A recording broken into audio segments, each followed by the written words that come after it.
ദശരഥ മഹാരാജാവ് പുത്രശോകത്തോടെ ചരമം പ്രാപിച്ചപ്പോൾ ഭരത ശത്രുഘ്നന്മാർ കേകയ രാജ്യത്തു നിന്ന് അയോധ്യയിലേക്ക് തിടുക്കത്തിൽ മടങ്ങേണ്ടതുണ്ട്. അവർ എത്തുന്നതുവരെ മൃതദേഹം എണ്ണത്തോണിയിൽ സൂക്ഷിക്കാൻ വസിഷ്ഠമുനീന്ദ്രൻ മന്ത്രികളോടരുളി. ഭരത ശത്രുഘ്നന്മാരെ കൊണ്ടുവരാൻ ദൂതന്മാരെ വിട്ടു. ദൂതവാക്യം കേട്ട് കേകയ രാജാവായ യുധാജിത്ത് കുമാരന്മാരെ അയോധ്യയിലേക്ക് പറഞ്ഞയക്കുന്നു. വളരെ ഭയാശങ്കയോടെയാണവർ വരുന്നത്. അയോധ്യാപുരി സന്തോഷമില്ലാത്തതും ശബ്ദമില്ലാത്തതും ഐശ്വര്യം കെട്ടതും ആൾത്തിരക്കില്ലാത്തതും മറ്റുമായി കാണുമ്പോൾ അവരുടെ ജിജ്ഞാസ വർദ്ധിക്കുന്നു. ആ ആശങ്കയോടെയാണ് അവർ കൈകേയിയെ സമീപിക്കുന്നത്. എന്നാൽ കൈകേയി ദേവി സന്തോഷപൂർവമാണ് പുത്രനെ ആശ്ലേഷിക്കുന്നത്. അവർ വിചാരിച്ചു, പുത്രൻ രാജ്യലബ്ധിയിൽ സന്തുഷ്ടനാണെന്ന്. അവരുടെ കുശലോക്തികൾ ഭരതൻ ശ്രദ്ധിക്കുന്നതേയില്ല. പിതാവിനെന്തു പറ്റിയെന്നറിയാൻ ആണ് കുമാരനു തിടുക്കം. എന്നാൽ രാജ്യാവകാശം കൈക്കലാക്കിയതിൽ സന്തോഷിക്കാത്തവർ ആരുണ്ട് എന്നാണ് അവർ ചിന്തിക്കുന്നത്. ജ്യേഷ്ഠനായ ശ്രീരാമൻ വനത്തിലായ സ്ഥിതിക്ക് ഭരണം സുഖമായി നടത്താമല്ലോ. പിതാവ് മരിച്ചുപോയെന്നും കൈകേയി ദേവി പറയുന്നത് ലാഘവ ബുദ്ധിയോടെയാണ്. ഭരതന്റെ പിതാവിന് ലോകത്തിലെ എല്ലാ സൽപുരുഷന്മാരുടെയും ഗതിയാണ് ലഭിച്ചിരിക്കുന്നതെന്ന് മാതാവ് പറഞ്ഞപ്പോൾ ഭരതൻ മോഹാലസ്യപ്പെട്ടു വീണു. ഭരതാഗമനം. ദുഃഖിച്ചു രാജനാരീജനവും പുനരൊക്കെ വാവിട്ടു കരഞ്ഞു തുടങ്ങിനാർ.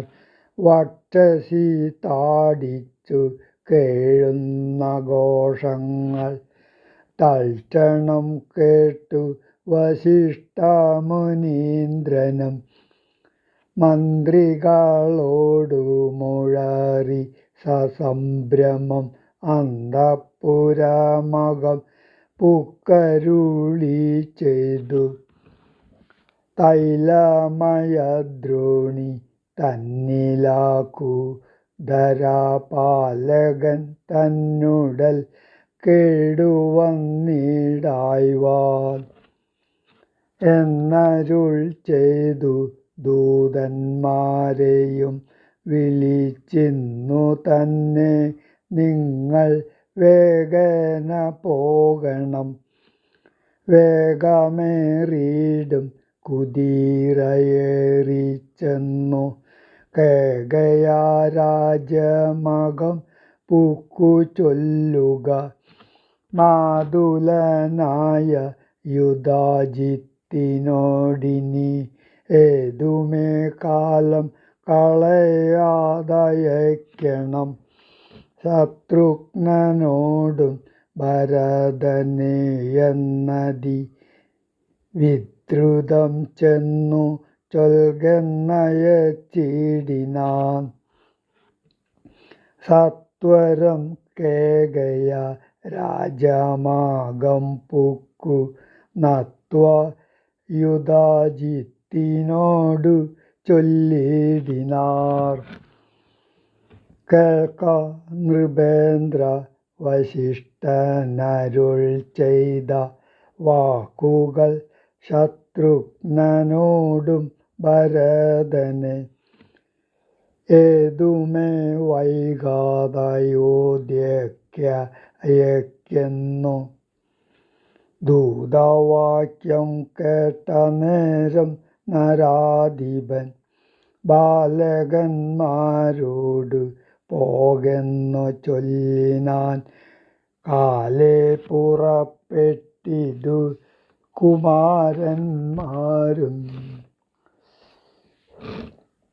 ഏതാനുമങ്ങൊരാപത്തകപ്പെട്ടിതു താതനെന്നാകിലും ഭ്രാതാവിനാകിലും എന്തകപ്പെട്ടിതെന്നുള്ളിൽ പലതരം ചിന്തിച്ചു മാർഗേ ഭരതനും സന്താപമോടുമയോധ്യാപുരി പുക്കു. സന്തോഷവർജിതം ശബ്ദഹീനം തഥാ ഭ്രഷ്ടലക്ഷ്മീകം ജനോത്പാദവർജിതം ദൃഷ്ട്വാ വിഗതോത്സവം രാജ്യമെന്തിതം. തേജോവിഹീനം അകം പുക്കിതു ചെന്നു രാജഗേഹം രാമലക്ഷ്മണ വർജിതം. തത്ര കൈകേയിയെ കണ്ടു കുമാരന്മാർ ഭക്ത്യാ നമസ്കരിച്ചിടിനാർ അന്തികേ. പുത്രനെ കണ്ടു സന്തോഷേണ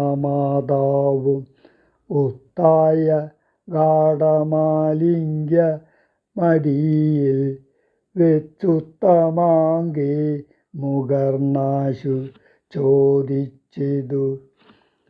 ഭദ്രമല്ലീമൽ കുലത്തിങ്കലൊക്കവേ മാതാവിനും ഭ്രാതൃജനങ്ങൾക്കും ഏതുമേ ദുഃഖമില്ലല്ലീ പറകനീ. ഇത്തരം കൈകേയി ചൊന്ന നേരത്തതിനുത്തരമാശു ഭരതനും ചൊല്ലിനാൻ. ഖേദമുണ്ടച്ഛനെ കാണാഞ്ഞെനിക്കുള്ളിൽ താതനെവിടെ വസിക്കുന്നു മാതാവേ. മാതാവിനോടു പിരിഞ്ഞു രഹസിനാൻ താതനെ പണ്ടു കണ്ടിലൊരു നാളുമേ. ഇപ്പോൾ ഭവതി താനെ വസിക്കുന്നതെന്തൊൽപ്പുവിലുണ്ടു മേ താപവും ഭീതിയും. മൽപിതാവെങ്ങു പറകുന്നതു കേട്ടു തൽപ്രിയമാശു കൈകേയിയും ചൊല്ലിനാൾ. എൻ മകനെന്തു ദുഃഖിപ്പാനവകാശം നിൻ മനോവാഞ്ചിതം ഒക്കെ വരുത്തിനാൻ.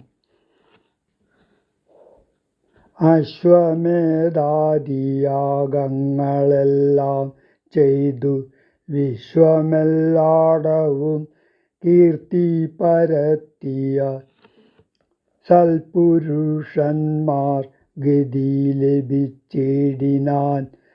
ത്വൽപിതാവെന്നു കേട്ടോരു ഭരതനും ക്ഷോണിതലേ ദുഃഖവിഹ്വലചിത്തനായി വീണു വിലാപം തുടങ്ങിനാനെത്രയും.